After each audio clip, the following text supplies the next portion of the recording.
verdade, ó. Um passinho só para trás. Por favor, aqui, ó. Pessoal, aqui um passinho para trás só. Suave. Aqui, ó. Muito obrigado, galera. Muito obrigado. É foda ter vocês aqui.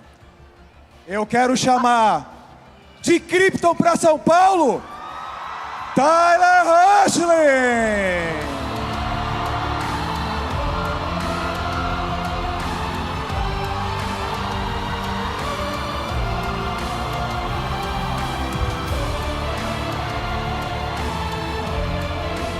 Welcome.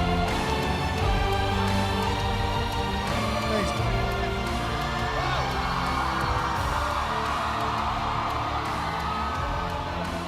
Welcome, Tyler. Go sit here. Thank you. What's up, guys?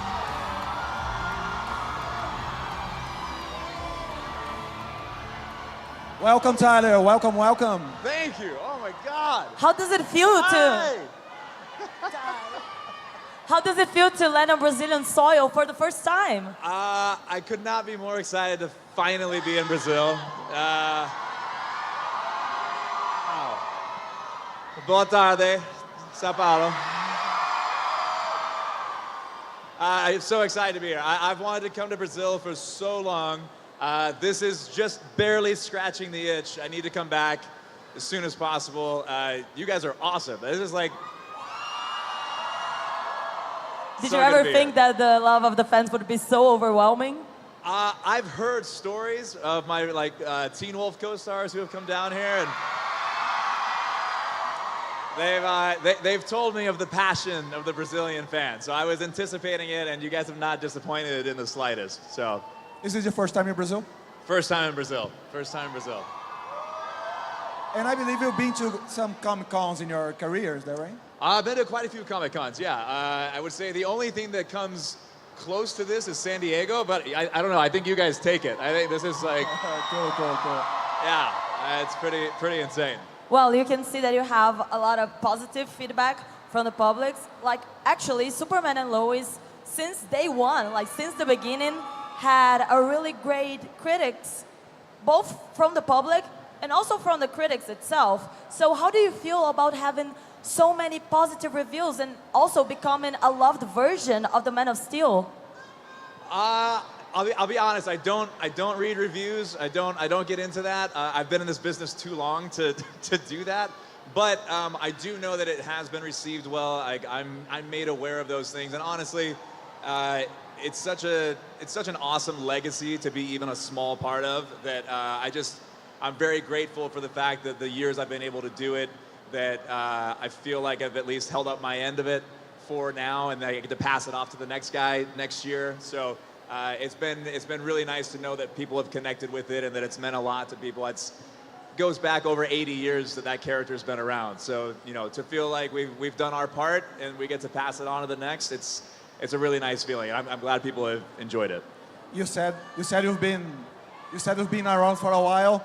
We have been around for a while. I remember watching Road to Perdition professionally, and it's really amazing to see someone grow artistically as you did. So congrats on that, man. Thank you very much, man. Thank you. That was it was a really fun movie, and I got really lucky being a young kid in this business to have amazing mentors, guys like Paul Newman and Tom Hanks. They're just the absolute best, like the best you could ever ask to work with, the most professional, and just really the greatest people.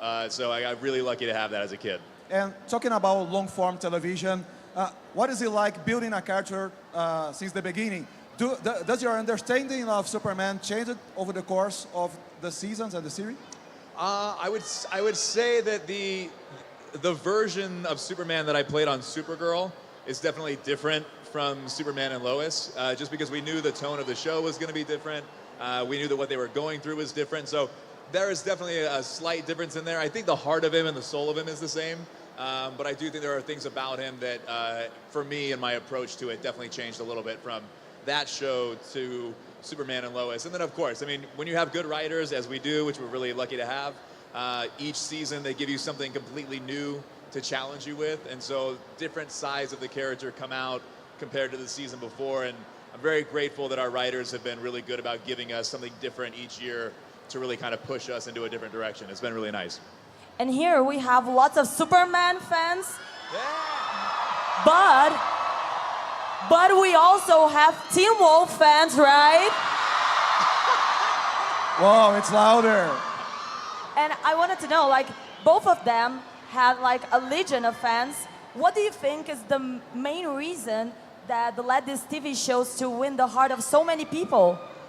Honestly, I have no idea. I don't know what it is. I think at the end of the day, you hope it's the characters and the things that they're going through, and people identify with them. They feel connected to them. They see the character going through something that feels familiar to them, and maybe they felt like they were alone in that, and now they don't, and so there's an attachment there. I don't know that there's a real formula for it. I think if there was, people would try to do it all the time, and maybe they do, but sometimes you just find yourself on something that people latch onto, and it becomes, Teen Wolf especially. Superman has been around for a while and it's been global, but with Teen Wolf coming from nothing and becoming what it is, that's a pretty special thing to be a part of. And again, I'm one member of that really great cast and writing team and creators. So it's very cool to see that, like, we're in Brazil and you guys all know that show. So it's a special feeling to feel a part of something like that. And do you keep in touch with your Teen Wolf family? Oh yeah. Keep in touch. I would say half of, if not more than half of my best friends are from that show. So no matter what, I mean, it's amazing to come here and see all of you guys and to know that you connected with that show. And selfishly for me, like I said, like half my best friends in my life are from that show. So I'll always be very grateful for that time and that experience.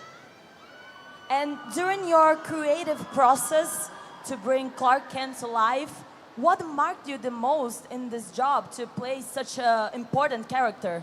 Sorry, say that again? I'm sorry? Say that again? Like, you had to play Clark Kent. Yeah. That is such an important character. What marked you the most in this job to bring him to life? What me the most? What marked you the most? I don't know that I understand. What marked? I mean, what marked you the most about working? What was the most important thing? What was the most important thing during the creative process? Thank you. Sorry, I couldn't hear it. No, it's okay. You guys are all so loud, so sorry. That's all right. The most important thing, I've always felt that he doesn't see himself as Superman at all.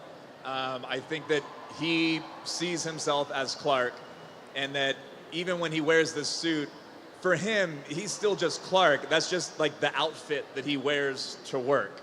So that's his other job. So for me, it was always a thing of, like, at the end of the day, the person here, the character is Clark. And then, you know, I think that Superman is something that he does, but it's not who he is. And I kind of have a big attachment with that. I played baseball really competitively through college, and that was like my first life. And when I stopped playing, I had a really crazy struggle with, like, my identity, because I would meet people and they'd say, oh, like, who are you? What do you do? And I would say, oh, I was like, well, I'm just an actor now, but I was a baseball player, and I felt like I had to say that for people to know who I was. And then I went through my 20s, and I eventually found out, like, baseball is just something I did. It's not who I am. And I feel like it's the same thing with Clark. It's like Superman is something that he does, but it's not who he is. At the end of the day, he's Clark. So to me, that was the most important thing, is to never lose sight of the fact that Clark is the through line for all of it. So, dude, you hit it out of the park. So thank you so much for being here, Tyler Hoechlin. Thank you, guys. It's been so nice to hang with you. Thank you. Thank you so much, man. Appreciate it.